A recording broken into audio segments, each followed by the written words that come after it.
नमस्कार साथियों, शिक्षा शास्त्र की एक और क्लास में आप सभी का स्वागत करता हूं। मेरा नाम है निकेत।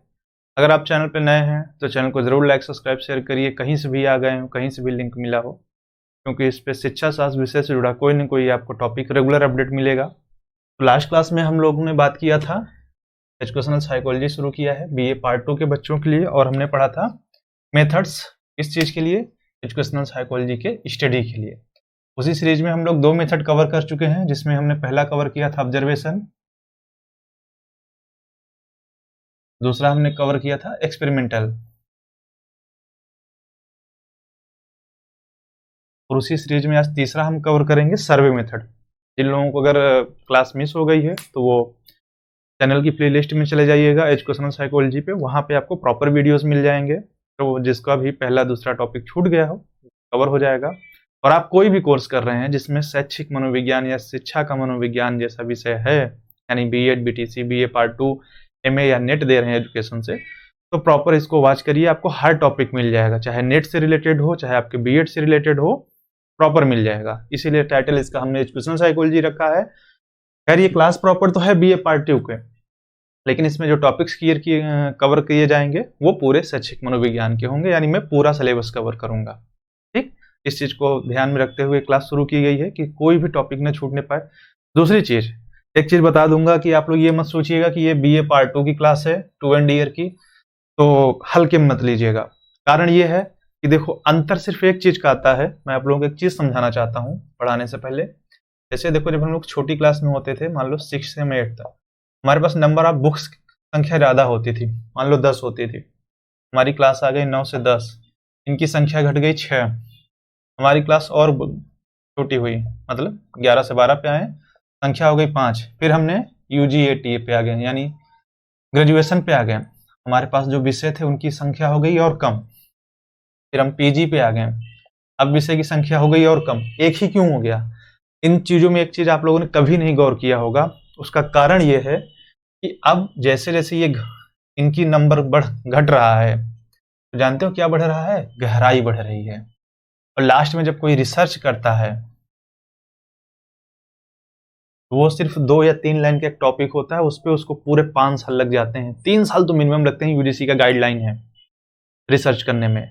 और आप सोचिए कि 3 साल में आप एक डिग्री ले लेते हैं 3 विषयों पे, और वो सिर्फ 3 लाइन की एक टॉपिक पे रिसर्च करता है। तो यहाँ पे यही है, जब आप एकेडमिक पढ़ते हैं, तो चाहे आप बीए का पढ़ रहे हो, एमएड पढ़ रहे हो या एमए, तो आपको सरफेस नॉलेज भी है, उसका कॉन्सेप्ट पता है, तो आपका काम चल जाता है। लेकिन जब आप नेट दे रहे हैं, जैसे कोई कम्पिटेटिव एग्जाम है या टेट सीटेट दे रहे हैं, तो वहां पे आपकी गहराई के लिए होता है कि आप में उस विषय से संबंधित कितनी गहराई है, आपने उसे कहाँ तक पढ़ा है। तो मैटर आपको सॉलिड मिलेगा, उसके लिए निश्चिंत रहिए। बस अगर आप जो पर्पस दे रहे हैं उसके हिसाब से वीडियो को आप रिवाइज करके देखिए, तो आपका कॉन्सेप्ट क्लियर हो जाएगा और आपको कोई दिक्कत नहीं होगी। चलिए हम लोग बात करते हैं सर्वे मेथड की। अब सर्वे मेथड एक्चुअली होता क्या है कि किसी भी समूह विशेष का या किसी ग्रुप का या व्यक्तियों का हम क्या करते हैं, मान लो ये 5-6 लोग बैठे हैं आराम से,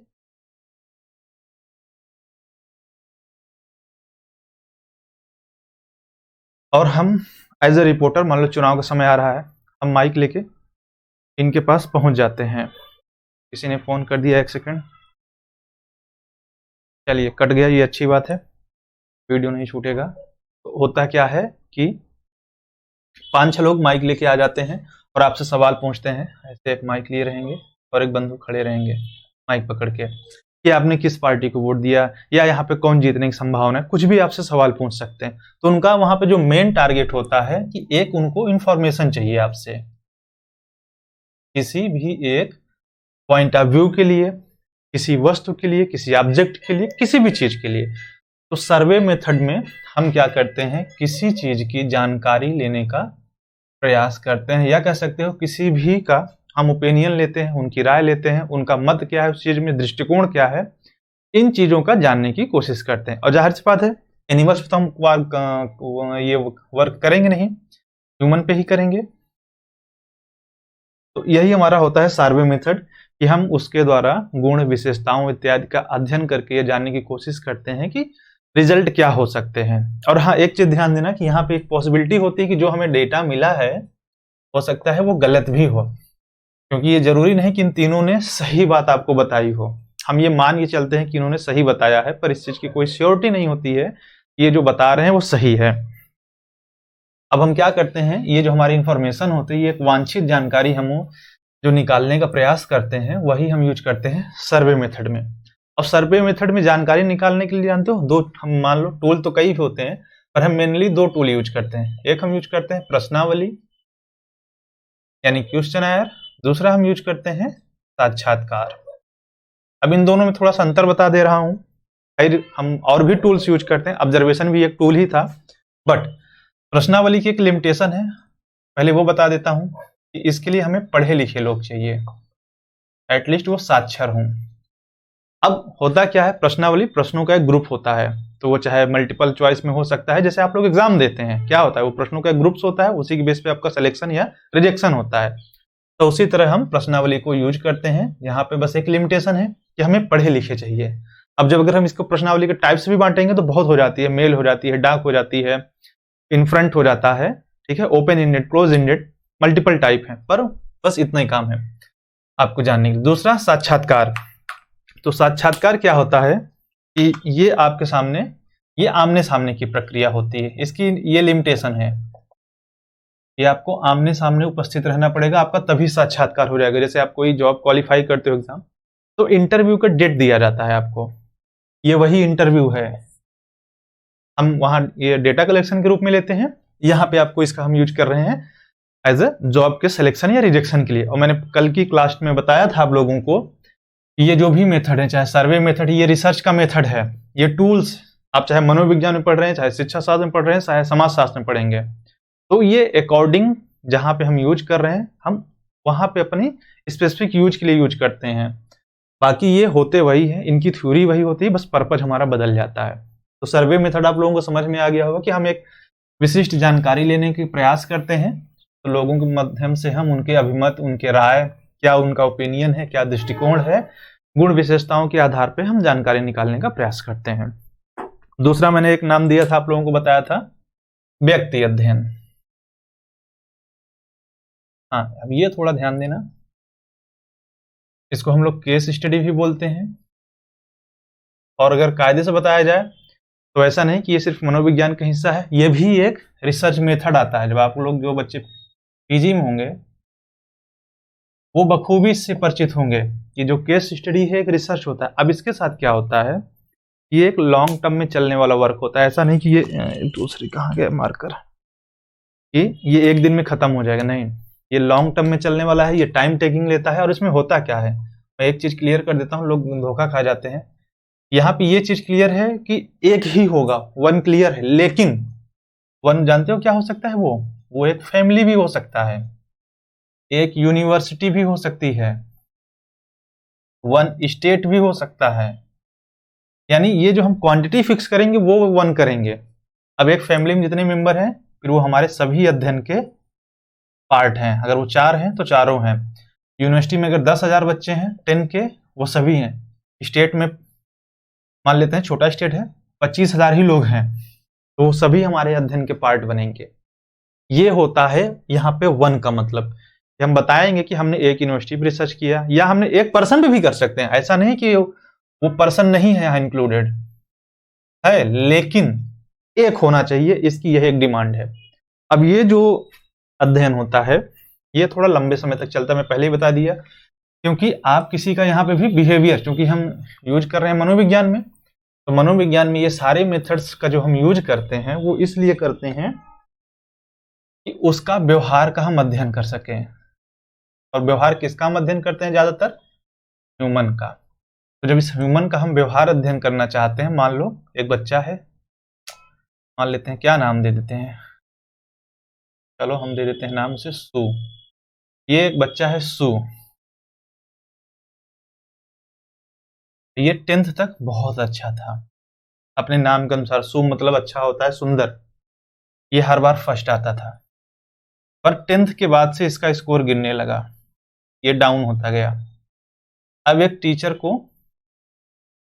लगा कि इसके साथ ऐसा क्या हुआ कि इसका स्कोर लगातार गिरते रह गया।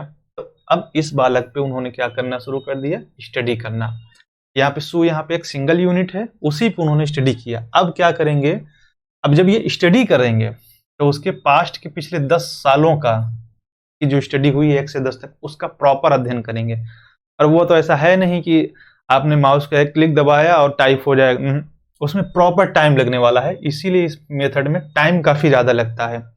फिर वो जहां जहां स्टडी किया होगा उस हर जगह से वो जानकारी लेंगे, और उस जानकारी के आधार पे और फिर उसका करंट में जो चल रहा है उससे मैच करेंगे, और देन वो निष्कर्ष देंगे कि अच्छा क्या हुआ था जिसकी वजह से इसकी परफॉर्मेंस बिगड़ गई। क्योंकि जब आप प्रॉपर स्टडी करेंगे एक सिग्निफिकेंट वे से, तो आपको कोई ना कोई सोर्स, कोई ना कोई ऐसी इंफॉर्मेशन मिल जाएगी जिससे पता चल जाएगा कि सू काहे बिगड़ गए हैं, काहे इनकी परफॉर्मेंस खराब हो गई। तो इसी चीज का जो हम यूज करते हैं वो बोला जाता है केस स्टडी। अब इसमें क्या होता है कि हम समग्र रूप से फिर इनका अध्ययन करेंगे, यानी इसका हर पॉइंट ऑफ व्यू से हम स्टडी करेंगे। यानी इसका एकेडमिक बिहेवियर कैसा था, सोशल बिहेवियर कैसा था, इसकी इंटेलेक्चुअल लेवल क्या थी, इसके फैमिली बैकग्राउंड का क्या स्टेटस था, हर चीज के हर एस्पेक्ट को नजर रखते हुए हम जो अध्ययन करते हैं उसी को बोला जाता है हमारा केस स्टडी। फिर मैंने आप लोगों को 4 स्टडी एजुकेशनल स्टडी मेथड बता दिया है, ठीक है। स्टडी मेथड, एक सेकंड इसको रखते हैं, ब्लैक कहाँ गया। जिनमें मैंने आपको पहला बताया था ऑब्जर्वेशन, दूसरा मैंने एक्सपेरिमेंटल बताया,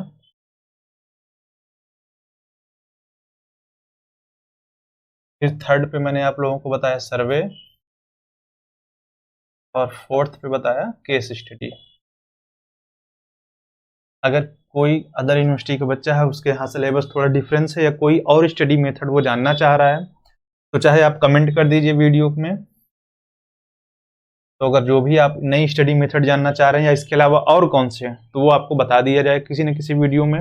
अगर इससे रिलेटेड कुछ मैटर चाहिए डिटेल में, तो वो भी आपको प्रोवाइड करा दिया जाएगा। मैं लास्ट क्लास में बताया था कि चैनल के डिस्क्रिप्शन में एक लिंक दी गई है जहां से आप टेलीग्राम चैनल में जुड़ सकते हैं। वहां पर आपको अगर डिटेल में कोई स्टडी मैटर चाहिए तो वो प्रोवाइड हो जाएगी। और इस क्लास का पीडीएफ जो रिटन है, तो उसका टारगेट अभी भी सेम है, 100 लाइक दीजिए, टेलीग्राम चैनल में जुड़िए, आपको ये पीडीएफ मिल जाएगा। रिटन मैटर है, आपको पीडीएफ में कन्वर्ट करा के प्रोवाइड करा दिया जाएगा। और इसको लगातार देखते रहिए, शेयर करते रहिए। और एक चीज और बता दे रहा हूं कि क्या जो हम केस स्टडी का यूज करते हैं वो किस लिए करते हैं, हम व्यवहारात्मक समस्याओं के निदान के लिए करते हैं। कि जैसे मैंने भी बताया कि सू का एग्जांपल देके कि उसको कुछ प्रॉब्लम हुई, क्यों हुई, हम जानने की कोशिश करते हैं। दूसरी एक चीज हम और इसका यूज करते हैं, यहाँ थोड़ा डिलीट कर देते हैं, हम इसका यूज करते हैं परामर्श देने में, निर्देशन देने में। जैसे कि अगर बच्चे को किसी विषय में दिक्कत हो रही, वो पूछना चाह रहा है कि मैं इस विषय में कुछ कर सकता हूँ, कैरियर की संभावनाएं हैं या नहीं, तो गाइडेंस और काउंसलिंग पक्ष में जाएगा, वहाँ बात करेगा, तो जो वहाँ के एक्सपर्ट होंगे वो उसे सजेशन देंगे। तो वो केस स्टडी के ही थ्रू हो पाता है। तो नेक्स्ट क्लास में हम किसी और टॉपिक पे बात करेंगे जो आपके शैक्षिक मनोविज्ञान का होगा।